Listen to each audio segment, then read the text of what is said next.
Assalamualaikum warahmatullahi wabarakatuh. Alhamdulillahirrabbilalamin. Wassalatu wassalamu ala rasulillahi wa ba'du. Apa kabar semua anak-anak Ustadz sekalian? Perkenalkan, nama Ustadz adalah Muhammad Ilham Syaputra, mengajar mata pelajaran fikih dan praktek ibadah. Bahasan kita kali ini adalah mengenai tentang toharoh. Sebelum kita membahas tentang apa itu toharoh, maka terlebih dahulu saya akan menjelaskan apa itu pengertian fikih. Nah, fikih itu merupakan suatu cabang ilmu yang ada di dalam syariat agama yang mana mengatur segala aspek kehidupan manusia, dari yang paling kecil hingga yang paling besar. Yang terkecil dalam kehidupan rumah tangga, yang terbesar dalam kehidupan pemerintahan ini. Maka semua aspek kehidupan kita sehari-harinya diatur oleh ilmu fikih.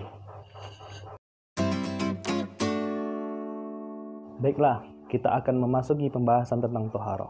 Sebelum kita memasuki isi dari toharoh itu, maka ada baiknya kita akan mengenali dulu apa itu toharoh.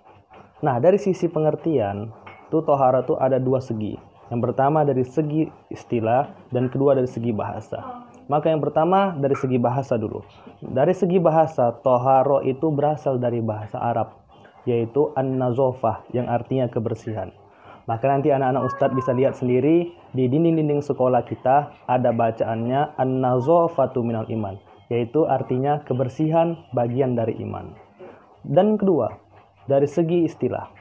Dari segi istilah fikih, toharoh itu adalah menyucikan diri, badan, pakaian, dan tempat dari najis dan juga hadas. Tempat dan pakaian dari najis disucikan, sedangkan diri itu dari hadas. Nah, saya tadi ada mengatakan bahwa menyucikan diri dari najis dan hadas. Tahukah anak-anak Ustadz, apa itu perbedaan antara najis dengan hadas? Banyak kita pernah dengar, apa sih itu najis, apa itu hadas. Nah, cara mengetahui perbedaannya gampang sekali. Sebagai contoh, jika ada perempuan yang sedang haid atau mamnu istilahnya anak zaman sekarang, yang keluar darahnya itu adalah najis. Sedangkan status hukum si perempuan tadi dalam ilmu fikih adalah hadas. Maka daripada itu, keluarnya darah haid tadi itu adalah najis, sedangkan status hukum si perempuan yang mengeluarkan darah haid tadi adalah hadas. Maka disebutlah perempuan itu adalah perempuan yang berhadas, yaitu dalam hal ini adalah hadas besar. Sementara sedangkan laki-laki ataupun perempuan yang mengeluarkan air seninya atau air kencing itu adalah najis. Sedangkan status hukum si laki-laki dan perempuan yang mengeluarkan air kencing tadi adalah hadas, yaitu manusia atau laki-laki dan perempuan yang berhadas. Itulah perbedaan hadas dengan najis. Baiklah, sekarang kita memasuki tentang toharoh. Sebenarnya yang saya sebutkan sebelum-sebelumnya mengenai hadas dengan najis itu sebenarnya sudah masuk di dalam pembahasan toharoh. Jadi pembahasan toharoh itu lumayan banyak.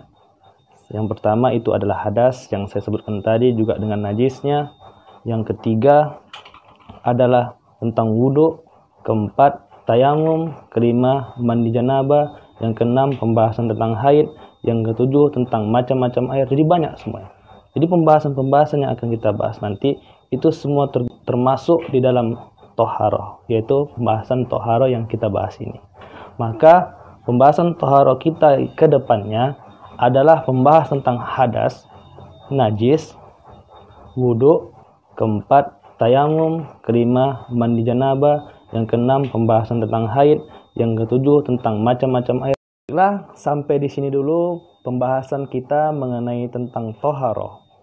Nanti apa itu isi toharoh dan bagaimana macam-macam toharoh tadi nanti akan kita bahas di dalam pertemuan yang berikutnya. Wabillahi taufiq wal hidayah. Assalamualaikum warahmatullahi wabarakatuh.